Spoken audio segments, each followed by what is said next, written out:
This video may contain copyrighted material, the use of which may not have been specifically authorized by the copyright owner.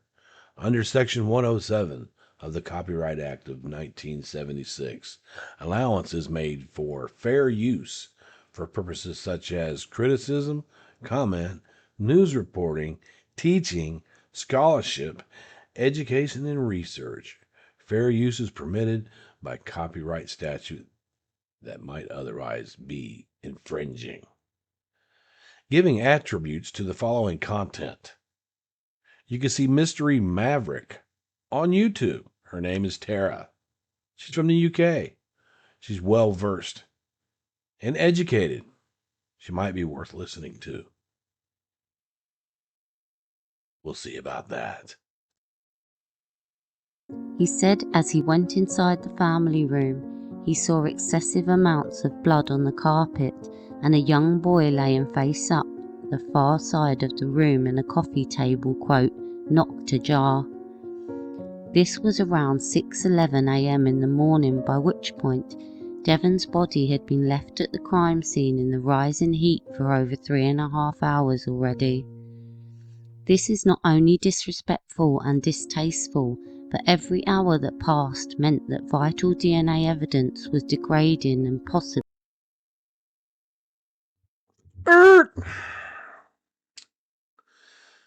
One of the reasons that bodies might stay at a crime scene for a prolonged part of time is for the integrity of the evidence and the crime scene itself. Leaving the body there for prolonged periods of time ensures that the DNA has been collected. It's not disrespectful at all. It was procedure and what needed to be done. Devon stayed in that house until about 1:30 that day. They wanted to leave him, since he was deceased, in the very same spot that he was in for the integrity of the investigation.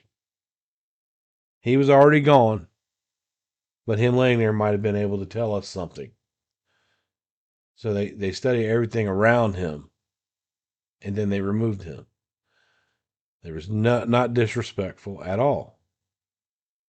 What's disrespectful is for Darlie Routier to put a knife in her kids and leave them lay there for all these people to have to see, only later on to be called inept. That's what's unfair. That's what's distasteful. These are experts. You are not. Lost forever. In addition, Officer Waddle later testified that paramedics had placed a blanket over Devon, further increasing the risk of cross-contamination. Well, you can't have it both ways, okay? That's not increasing. You just said something about it being disrespectful to leave him laying there. They wanted to show a little amount of respect for the people that were coming in and out and investigating that scene to cover his face. You can't have it both ways. Now, it's possible that the blanket could have transferred some blood. But I think that if they were going to need to leave that body there, and people were coming in and out, different various people coming in and out to study it, that it's respectful to cover him up. If they would have took a sheet from the ambulance and put it over, and you'd say the same thing. There's nothing that they did by putting that blanket over him that deferred from the evidence that we have that Darlie Routier committed this crime. Cron then made his way into the kitchen, where he noticed a wine rack, various blood drops, broken glass, and a vacuum cleaner turned over on its side. To his left, he noted there was blood in the kitchen sink and an open drawer next to it with various rags and cloths hanging out and a bloody knife on the kitchen counter. He said as the group progressed through the kitchen, he noticed more blood drops leading out of the utility room. As he approached the utility room, he noticed bloody prints and smears on the door leading out to the garage, and a washing basket with blood drops on the floor and washing machine, along with a black baseball cap with a logo on the front. According to Maine, when they approached the garage, they all took turns to look at the window screen as the others stood aside by the animal cage. According to Cron, when he viewed the scene, he noticed that there was a layer of dust across the entire length of the windowsill. He described it as like new fallen snow and said it was clear to him that no one had been through it. The officers exited through the...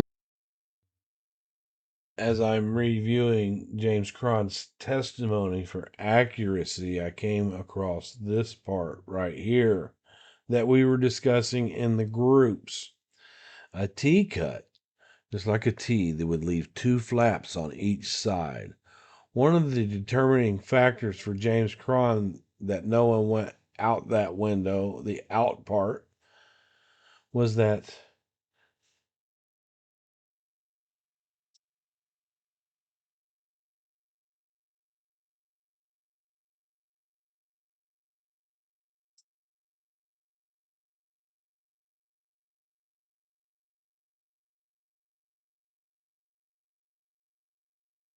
inward toward the garage. So when they went to look at it, they're thinking somebody went out.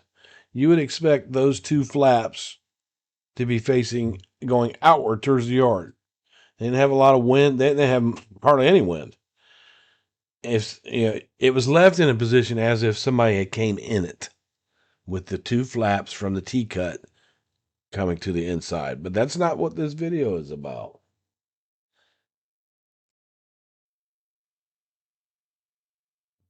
There's two parts to James Cron's testimony, and I was looking to see if he described the dust as light falling snow, and I didn't see it in the second one, but I saw some interesting stuff in the second one. According to Cron, when he viewed the scene, he noticed that there was a layer of dust across the entire length of the windowsill. He described it as like new fallen snow and said it was clear to him that no one had been through it. The officers exited through the... Cron gave many different reasons as to why he felt someone didn't enter or exit that window. It seems to me like the narrator here is minimizing and wants the viewers to believe that the only reason that investigator felt like no one came in and out of that window is because there was a light layer of dust. There's many different reasons. The witness. My opinion that an intruder did not commit these offenses. Notice he says these offenses. People want to hone in on the fact that she was only tried for Damon's death. But it's clear all through the court, all through the proceeding, that Devon was also very well recognized as a victim of that crime.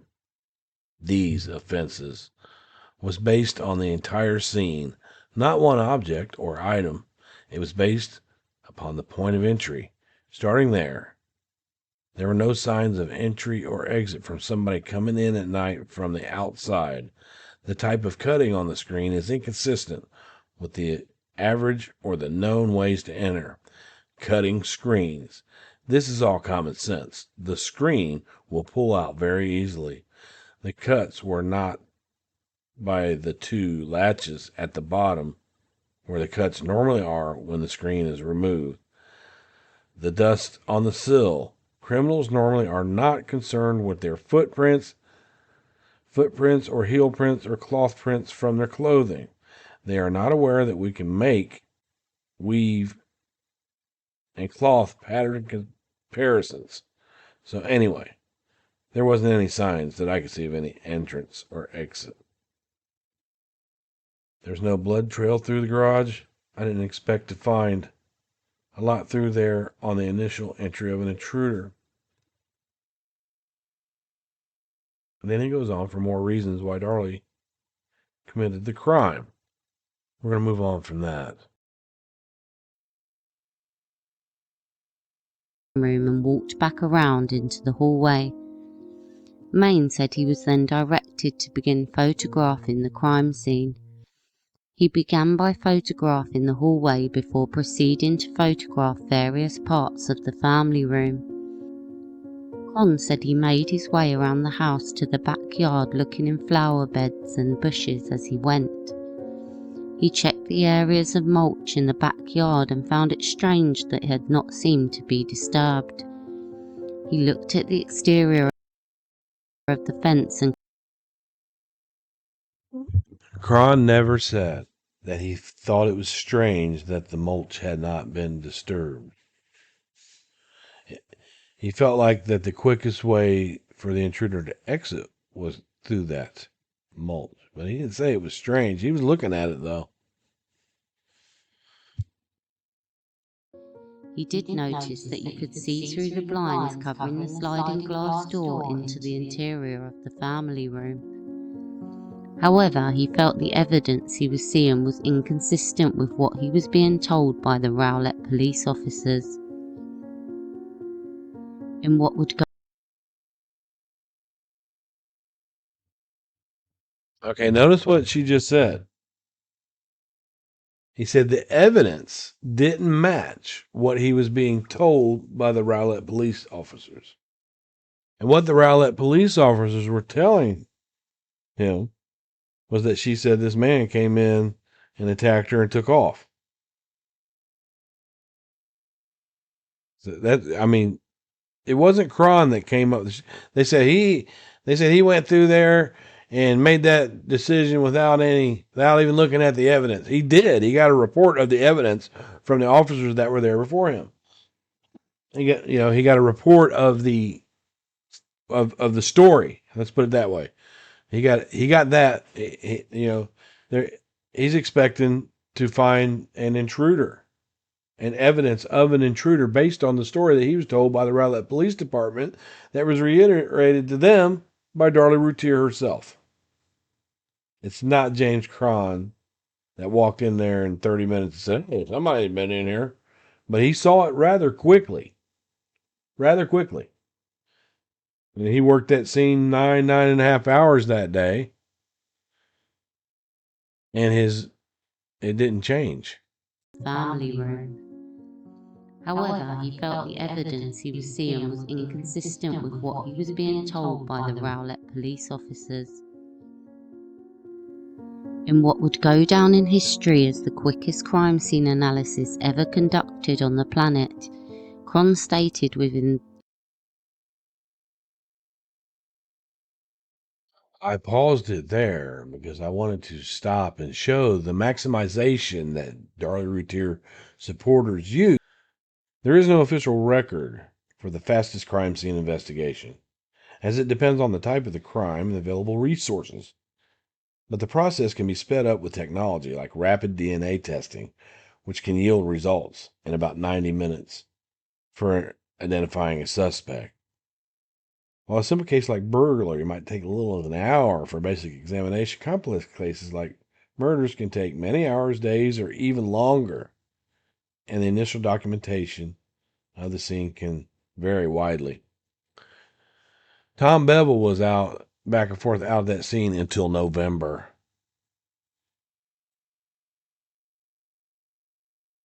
They weren't done investigating when they left.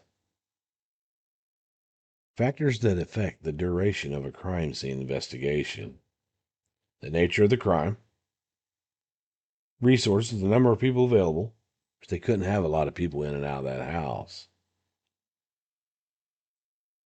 technology, which we can get in and out faster now, they say. They got all that they needed. They did some more at the hospital.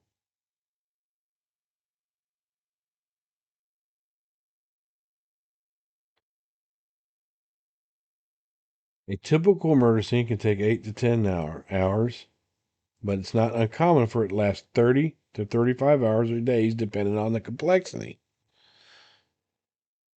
So they continued to investigate the case after they left that night, Mystery Maverick.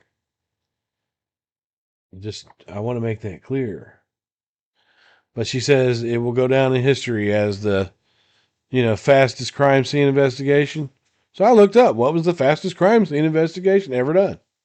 Because I know that there's no fastest. I know. She's just speaking out of her ass.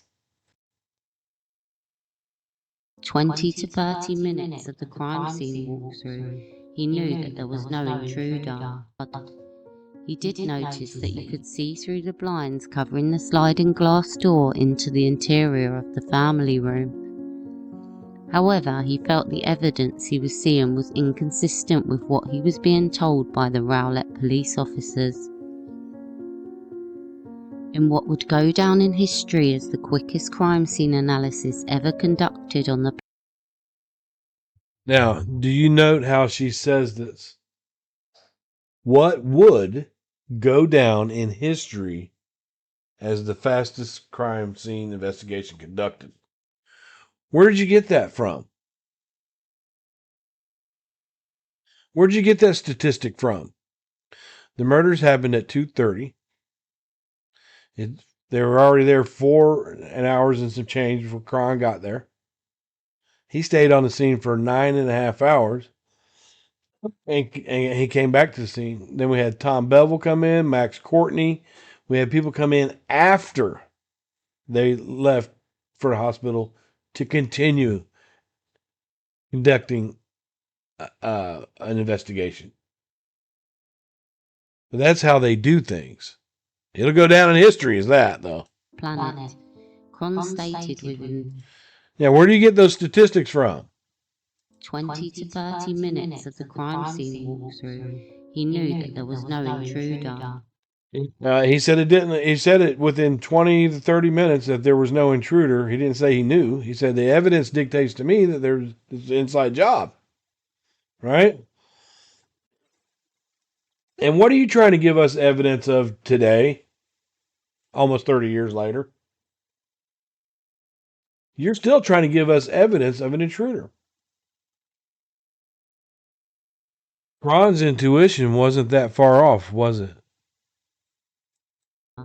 And that he believed someone in the home was responsible for the crime. Thanks for clearing that up, because you have many Darlie Routier supporters say he walked right in there and said Darlie did it. He did not. He just said there was no intruder. And to this day, we get what do we have? No intruder. Wasn't that far off. He testified that there wasn't one particular item that had brought him to that conclusion, but the overall picture. Cron wasted no time in gathering the officers at the scene and informing them of his conclusions. See how they maximize? He wasted no time. That means he had to hurry up. Come here, let me tell you what I got. That's what she wants you to think happened. No, he did his walkthrough. He told what he thought. The whole wasted no time is that sarcastic maximization that these supporters continue to do. He wasted no time. Where did you get that from? Where'd that come from? Did somebody have a stopwatch?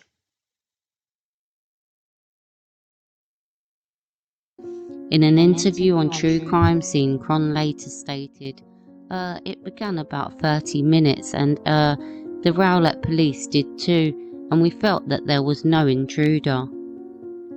The failed investigation was already underway and Cron... That's how they say it?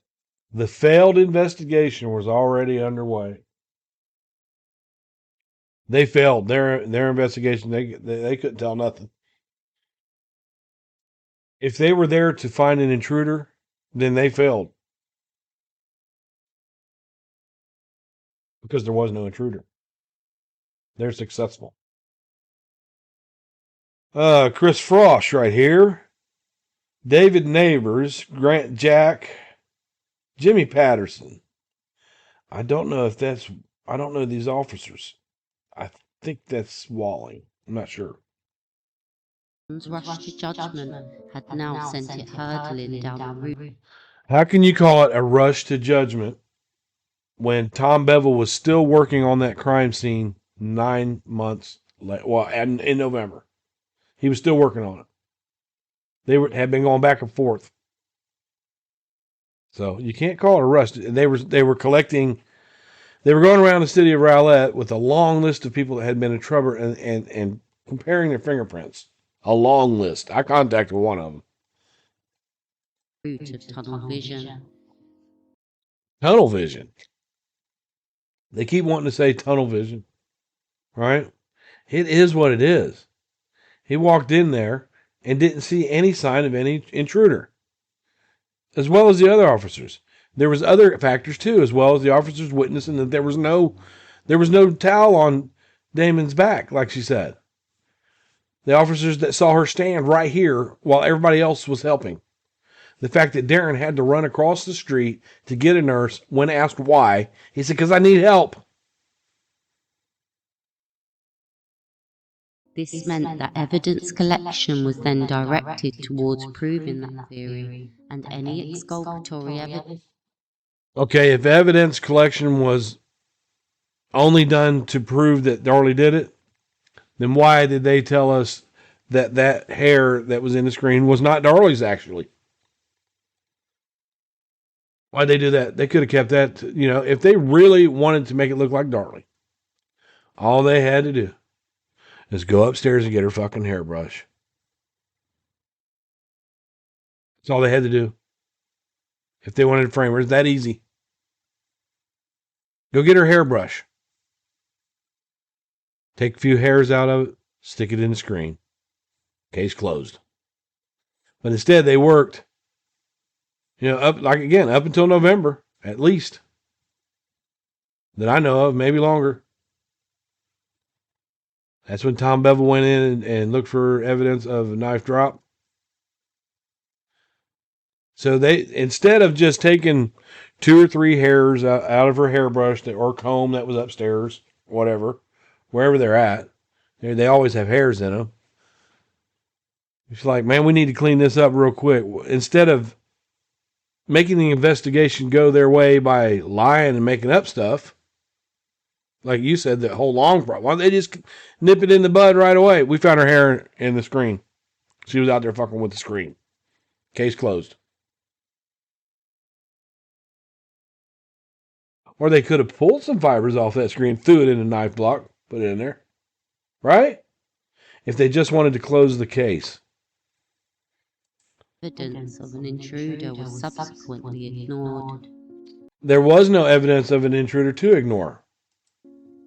Darlie's later trial co-counsel Richard Mostly said, "I think Mr. Cron missed his calling.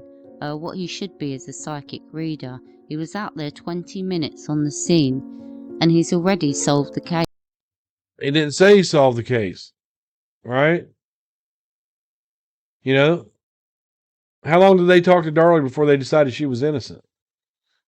Case doesn't have a fingerprint, hadn't talked to anybody. There, you see, that's where you mess up. You said he hadn't talked to anybody. He did talk to people. He talked to the responders that were there, that told him what Darlie said. Hadn't seen any of the evidence. He had seen some of the evidence. He was out there describing the evidence he did see and didn't see. She just read off some of it. Saying the Rowlett Police Department were under-resourced would be a gross understatement in terms of evidence collection. Is it their fault? They called in Alan Brantley, James Cron, Max Courtney.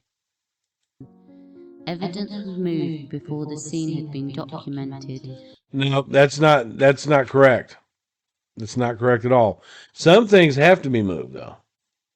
And no record or description of items in the collection. We don't know the time. That's why we can't say that. We don't know the time these pictures were taken. And it should have been a little better documented. I give her that. Was available at trial. Bloody evidence was not dried prior to being collected and stored. We don't know that. How do you know that? How do you know it wasn't dried? Blood dries pretty quickly. Evidence. Open and unsecure Alberston's bags piled. No, not Alberston's. Albertsons, which is a chain grocery store. And if you look up what they can use grocery bags. And we don't know if they're sealed or not. How do you know if they were sealed? I don't know if they were sealed or not. Tell us how you know they were unsealed. Together in the Routier's hallway, or in Main's vehicle. That's right. So how are they supposed to get it out of there? And no chain of custody was adhered to. Photographs were taken without the appropriate lighting and Okay, you keep saying the photographs were taken without the appropriate lighting, but you used the photographs they took to make your points. So tell me, what video, what evidence markers. what you have to do is tell us what evidence that they messed up. You don't, you guys want to get her out on based on a pubic hair. Photographs were taken without the appropriate lighting and evidence markers to show the relationship between items were non-existent. But you're able to debate the case on a defense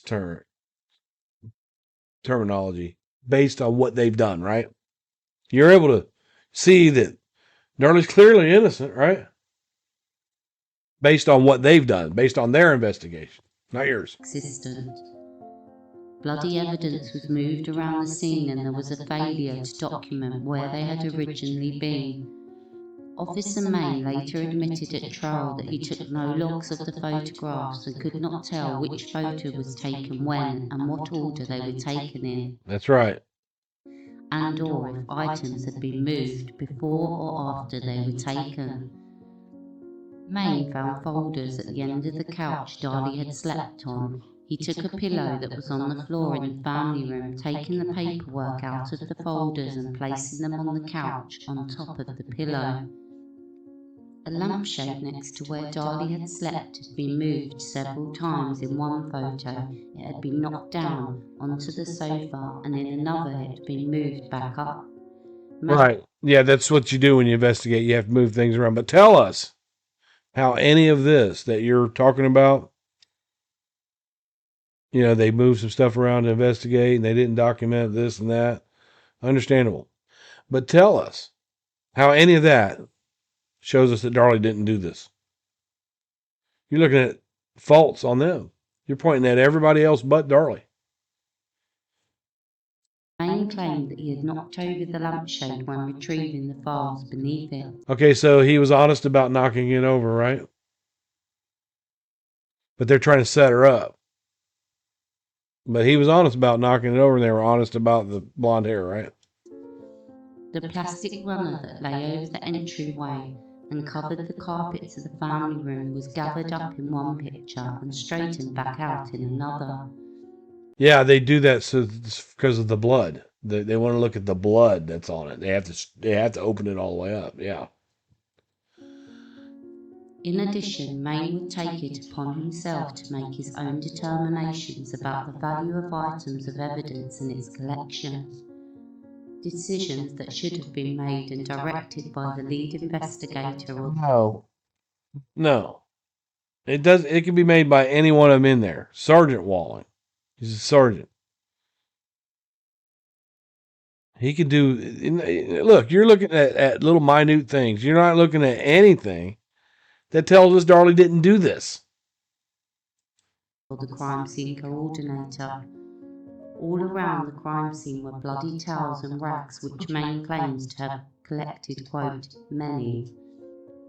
However, he had decided that a white towel next to Devon's body was not important or had no evidentiary value, which was left at the crime scene for a number of days prior to collection. Well, I thought you said it was the quickest investigation ever. Somebody must have went back a few days later and got that, right? Let's hear what you got to say here. Similarly, he collected only the documents that he had photographed from the files and did not take an inventory or note which files the documents had originally come from. Clark, let her out. Let her out. He didn't document. Let her out. Main only took what he perceived to be of importance, which strangely included a brochure of a cat burial relating. Why would that be strangely? And what did Main miss? Let us know that. Because apparently what he took, he felt it was important. Apparently he didn't miss anything, right? To Darlie's beloved cat Smoke, who had died the year prior, and a pad with magazine cuttings of house decor. He later wrote up a report stating only the papers he did collect, including birth certificates, steno pads, and Darren and Darlie's insurance policies. He would also collect some of the broken glass on the kitchen floor, but not the stem of the base. When asked at trial why and how he had made those decisions, he could not give an adequate answer. Yeah. Why did he make them decisions? Because that's what he felt like. That's the answer. What did he miss, Tara? Tell us what was there that he missed. Cron continued to look around the home for further clues, and it seemed by this point that everything he came across strengthened his theory of the crime. That's right. Thank you. He noticed a vacuum cleaner lying on the kitchen floor with what looked like bloody hand smears on the handle, blood on the wheels, and blood that had dripped onto the body. He had Officer Main lift it up so he could inspect underneath, which revealed bloody rock. He had Officer Main lift it straight up with both hands and set it straight down. It's important she left that out. Roll marks and bloody bare footprints with glass on top of them. He thought it strange that there was no blood on the glass and asked the officers to check if Darlie had any cuts on her feet. He noticed bloody bare footprints towards and away from the kitchen.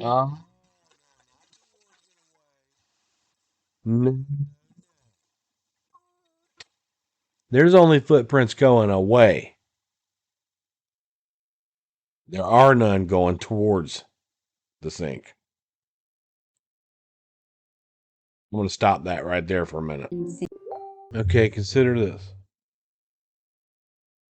What Cron's saying here is that there should be a lot of bloody footprints around that sink area. Right? It was said by Darlie and Darren that she made several trips, as much as 7 trips, back and forth through this right here. And all we have is this footprint going away. In concurring with Pamela Collins, she reminds us that the powder they put on the floor, the amido that they put on the floor, the amido black that they put on the floor, indicated that there was some kind of cleanup there to them. This large report, the larger version of this report, was provided to me by Pamela Lakes Collins. I have the smaller one. This is a little bit better. Pam and I were discussing, because I'm doing this video, I want to be sure that the facts are there. And if I'm not sure of something, I ask Pam. She usually has it. Or she can find it, or we say we don't know. But these are the reasons that Cron felt like Darlie committed the crime. Now, Mystery Maverick would have you believe that he looked at that window and said, well, this dust ain't disturbed, so nobody came in and out of it. There's several reasons. I will let you read it yourself. You have to remember that the ground was a little bit moist. It had been raining the days before the murders. She told them that the children were attacked first and then her. It's inconsistent with prior scenes that Cron had worked. 4,000 scenes.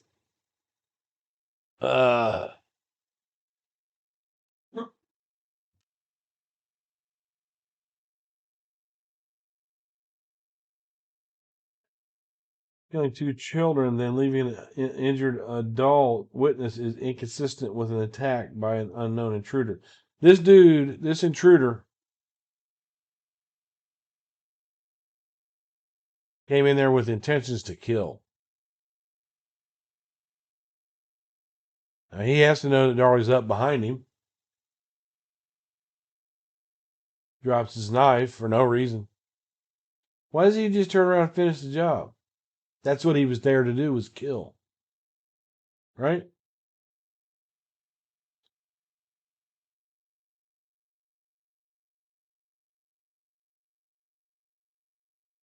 the type of wounds.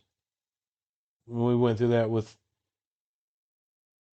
Alan Brantley. Let's see, now this makes sense. This is something that I never even considered before. It says, it is unlikely an intruder seeking a knife in the kitchen would randomly select one of the largest knives out of the knife rack containing many knives. All of the knives had the same type of handles. That means you can't tell what you're getting until you pick it up. The knife picked from the rack was not an end knife. Therefore, it was not the most available to reach. So that knife was selected by someone that knew that it was the chef's knife. That's why I like to stay in this case, because that's something I didn't consider before. It seems minute, right? But how? Because if anybody, you know that the chef's knife is usually the biggest one in the rack. There's none bigger than the chef's knife. And that intruder happened to pick the chef's knife when all those knives had the same handle. So they didn't know which one it was. You think he stood there for a minute and said, "Oh, I don't want that one. Oh, I don't want that one. Oh, I don't want that one." Is that possible? It is possible. But it's unlikely. He could stand there digging for the right knife, but it's unlikely. And it was kind of him to put the ones that he didn't want right back into their sheaths. He was a very considerate intruder. He even cleaned up on the way out. Dropping the murder weapon, I don't believe it.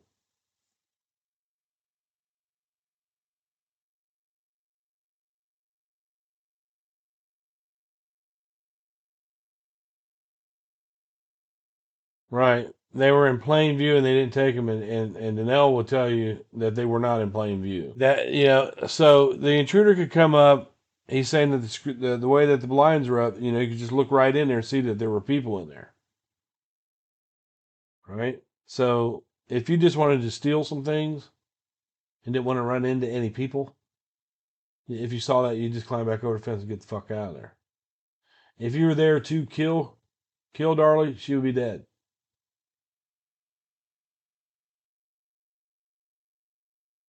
Improbable that the burglar would have entered the house in hopes of finding a weapon. Yep. It's improbable.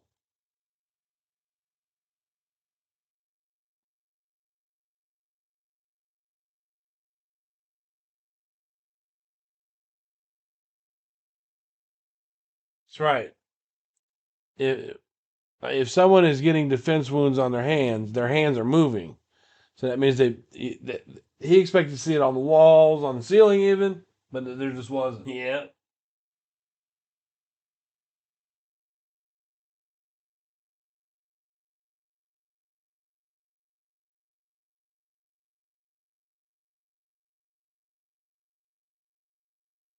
You notice he doesn't say anything about it being strange about this mulch, right? He says none.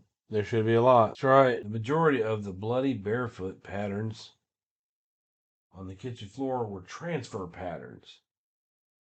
Bloody barefoot patterns can be deposited by two means. One is by the barefoot stepping in blood, thereby leaving a pattern in existing blood. The other way is for a barefoot with blood on it, stepping into a non-bloody area and leaving a pattern. This is a transfer pattern. The bloody barefoot patterns in the kitchen area were transfer patterns. The person standing at the sink area stood in blood, and when the person walked from the sink to the family room, left bloody. So if Darlie got up, let's say Darlie got up and that footprint is there leading away from the sink because she stepped in blood, right?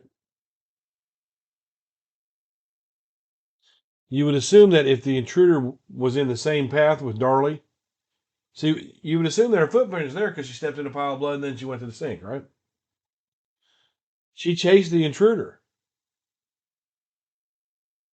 Did he go a different way than her, or did he step over the blood? Because there should be more footprints heading out towards the garage if there was an intruder? Boot prints.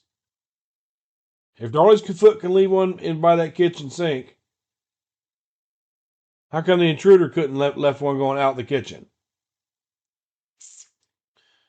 And again, we only see, and I only know of footprints coming away. There should be footprints going 2 and 4, 2 and 4, 2 and 4, because they said she kept going back and forth to the sink.